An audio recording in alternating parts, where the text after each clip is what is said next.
Last month, I helped someone who spent $3,200 in one weekend on things they returned the next week. Here's the disturbing truth. Your brain is literally designed to make you spend money you don't have. But once you understand these 3 psychological triggers, you become virtually immune to them. The average American makes 17 impulse purchases per month. That's $18,000 per year on things they didn't plan to buy. Retailers have spent billions studying your brain's weaknesses.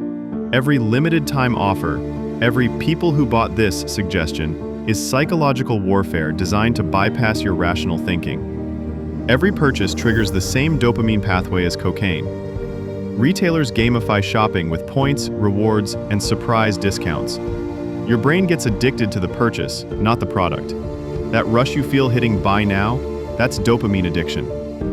Limited time and only 3 left aren't inventory updates, they're scarcity psychology. Amazon shows only 2 left in stock when they have thousands in warehouses. Your brain panics and screams, "Buy now or lose forever," even for things you never wanted 5 minutes ago. 1,000 people bought this today feels like social validation, but it's manufactured peer pressure. Those customer photos on Instagram, many are paid promotions. That trending now badge, pure algorithm manipulation. You're following fake social signals designed to trigger your herd instincts. Here's how to fight back. Before any purchase, ask, will I use this weekly for the next year? Do I have something similar? Am I solving an emotion or a real problem? If any answer is no, walk away. Wait 3 days before buying. Research shows 89% of impulse desires disappear. Set a phone reminder. Most times, you'll laugh at what you almost bought. Remove shopping apps, unsubscribe from promotional emails, unfollow brands. One study found this reduced impulse purchases by 73%. Sarah used these exact strategies and went from spending $800 per month on impulse purchases to $47.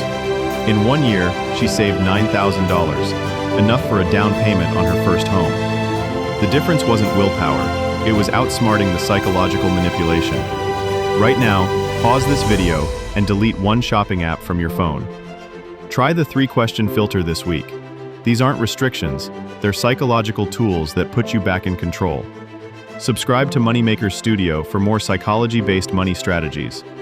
Comment "filter" if you're trying the 3-question technique. I read every comment.